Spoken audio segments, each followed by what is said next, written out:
So in 1 to 2 minute में हम पढ़ेंगे नॉन आइडियल सॉल्यूशन का ग्राफ। देखो, नॉन आइडियल और आइडियल क्या होता है? आइडियल वो होता है जो राउल्स लॉ को ओबे कर रहा था, नॉन आइडियल वो होता है जो राउल्स लॉ को ओबे नहीं करता। यानी जो राउल्स लॉ को ओबे नहीं करेगा, इसका मतलब राउल्स लॉ ने जो वेपर प्रेशर निकाला था, या तो उससे वेपर प्रेशर ज्यादा आएगा या उससे वेपर प्रेशर कम आएगा। राउल्स लॉ का ये स्टेटमेंट था, P T is equal P naught A X A plus P naught B X B. ये राउल्स लॉ का स्टेटमेंट था। तो अगर नॉन आइडियल सॉल्यूशन है तो इसका मतलब या तो जो पी नॉट ए सॉल्यूशन जो राउल्स लॉ ने निकाला था उससे ज्यादा रहेगा, तब तो वो कौन सा होगा? Positive deviation. अगर जो राउल्स लॉ ने सॉल्यूशन वेपर प्रेशर निकाला जिस सॉल्यूशन का, अगर उससे कम आता है जो हमने एक्सपेरिमेंटली निकाला, तब होगा हमारा नेगेटिव डेविएशन। पॉजिटिव डेविएशन का ग्राफ कैसे बनेगा? पॉजिटिव डेविएशन का ग्राफ ऐसे बनेगा कि हमने यहाँ पे एक्स ए, पहले ये mole fraction of component A, mole fraction of component B, इन दोनों का सम होता है 1। तो मैंने यहाँ पे मोल fraction of component A x equal लिया है 1 और एक्स भी लिया 0।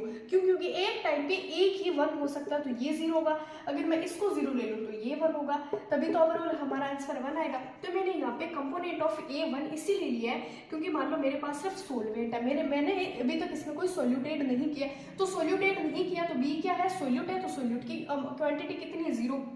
यहाँ मैं ग्राफ प्लॉट कर रही हूँ मोल फ्रैक्शन और वेपर प्रेशर के बीच में।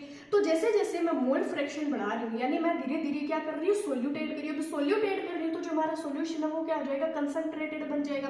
तो सोल्यूशन ऐड करने से जो सोल्यूट की वैल्यू वो तो क्या आ जाएगी? 1 आ जाएगी, और एक्स यानी हमारा जो मोल फ्रैक्शन ऑफ कंपोनेंट ए है वो क्या हो जाएगा? 0 हो जाएगा। यानी सोलवेंट में अब सोल्यूट की क्वांटिटी क्या होगी? बढ़ गई, इसीलिए X is 0 and X B 1। So इसी तरह हम ये ग्राफ प्लॉट करते हैं। तो अब ये क्या पॉजिटिव डेविएशन है, तो पॉजिटिव डेविएशन में हम क्या करेंगे?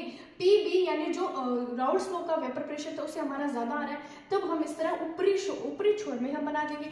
ये बनेगा हमारा पी नॉट बी, यानी ये बनेगा pure vapour pressure of solute, and ये बनेगा pure vapour pressure of solvent. इस तरह ग्राफ बनेगा। अगर हम बात करें नेगेटिव डेविएशन की, तो वही X A 1 and X B 0 इस तरीके से हमने लेना, और हमने ऐसा क्यों लिया जो मैंने समझा दिया।